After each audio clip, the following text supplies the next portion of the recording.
थोड्याच वेळामध्ये दिल्ली विधानसभेच्या मतमोजणीला सुरुवात होणार। दिल्लीमध्ये सत्तांतर होणार की आप गड राखणार, हाय व्होल्टेज निकालाकडे सर्वांचं लक्ष।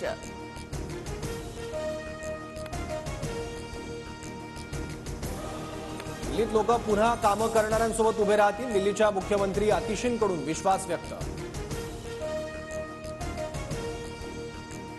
उपमुख्यमंत्री एकनाथ शिंदेंची मध्यरात्री दिल्ली वारी, शिंदेंनी दिल्लीमध्ये अमित शहांची भेट घेतल्याची शक्यता, सूत्रांची माहिती।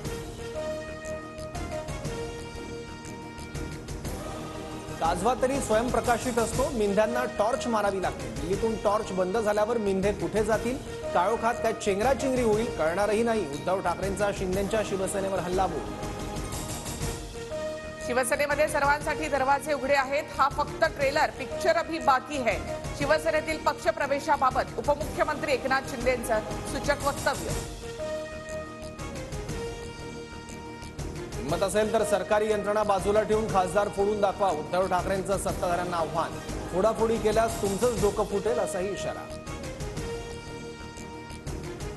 कोकणामध्ये एकनाथ शिंदेंचा उद्धव ठाकरेंना धक्का, राजन साळवी 10 तारखेला शिंदेंच्या शिवसेनेमध्ये पक्षप्रवेश करणार, विश्वसनीय सूत्रांची TV9 मराठीला माहिती। साळवींना विधान परिषद मिळण्याची शक्यता। तर कुठलेही प्रश्न विचाराल तर बीड जिल्ह्याला तुम्ही अजून खड्ड्यात घालाल, पत्रकारांच्या प्रश्नांना मंत्री पंकजा मुंडेंची बगल।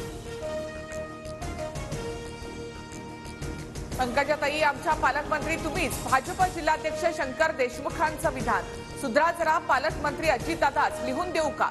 पंकजा मुंडेंनी जिल्हाध्यक्षांचे कान टोचले।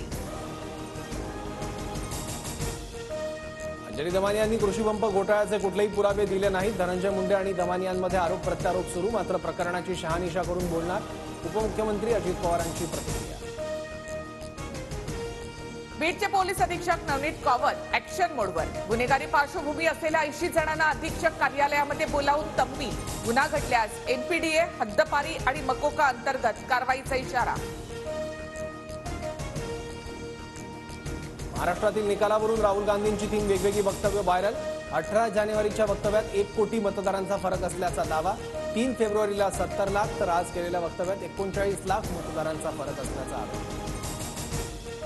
दिल्लीमध्ये काँग्रेसचा मोठा पराभव होणार असल्यामुळे राहुल गांधींकडून कव्हर फायरिंग सुरू, मुख्यमंत्री देवेंद्र फडणवीसांचा टोला।